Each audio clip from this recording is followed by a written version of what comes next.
അസ്റ്റക്ക സ്റ്റേഡിയത്തിൽ ഗ്രൂപ്പ് എയിലെ Mexico check republic മത്സരം. 78-ാം മിനിറ്റിൽ പകരക്കാരനായി ഗില്ലർമോ ഒച്ചോവ വന്നിറങ്ങിയത് ചരിത്രത്തിലേക്ക്. 6 ലോകകപ്പുകളുടെ ഭാഗമാകുന്ന മൂന്നാമത്തെ താരമെന്ന അപൂർവ നേട്ടം. ഈ നേട്ടം കൈവരിക്കുന്ന ആദ്യ ഗോൾ കീപ്പർ.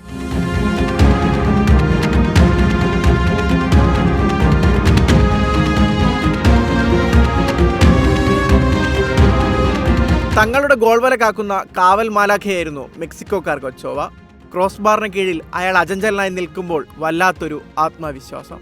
ഫുട്ബോൾ ലീഗുകളിൽ വലിയ മേൽവിലാസം ഒന്നുമില്ല, പക്ഷേ ലോകകപ്പായാൽ അയാളെത്തും. ചുരുണ്ട മുടിയെ റിബൺ കൊണ്ട് കെട്ടി ഒരു നർത്തകന്റെ ചടുലതയോടെ ഗോൾ വലയ്ക്ക് കാവലിരിക്കും. 2006-ലും 2010-ലും ലോകകപ്പ് ടീമിൽ ഉണ്ടായിരുന്നുവെങ്കിലും കളത്തിലിറങ്ങാൻ സാധിച്ചില്ല. 2014 ലോകകപ്പിൽ ബ്രസീലിനെതിരായ തകർപ്പൻ പ്രകടനത്തിലൂടെയായിരുന്നു തുടക്കം. 2018 ലോകകപ്പിൽ ജർമ്മനിയെ മെക്സിക്കോ തകർത്തു വിട്ടപ്പോൾ തിളങ്ങിയതും ഒച്ചോവയായിരുന്നു. ഖത്തർ ലോകകപ്പിൽ പോളണ്ടിനെ ഗോൾ രഹിത സമനിലയിൽ പിടിച്ചുകെട്ടിയതും ഒച്ചോവ തന്നെ. ലോകകപ്പിന് ശേഷം വിരമിക്കുമെന്ന് നേരത്തെ പ്രഖ്യാപിച്ചിരുന്ന ഒച്ചോവ മെക്സിക്കോ നോക്കൌട്ടിലെത്തിയെങ്കിലും ഇനി ഒച്ചോവ കളത്തിലിറങ്ങാൻ സാധ്യതയില്ല.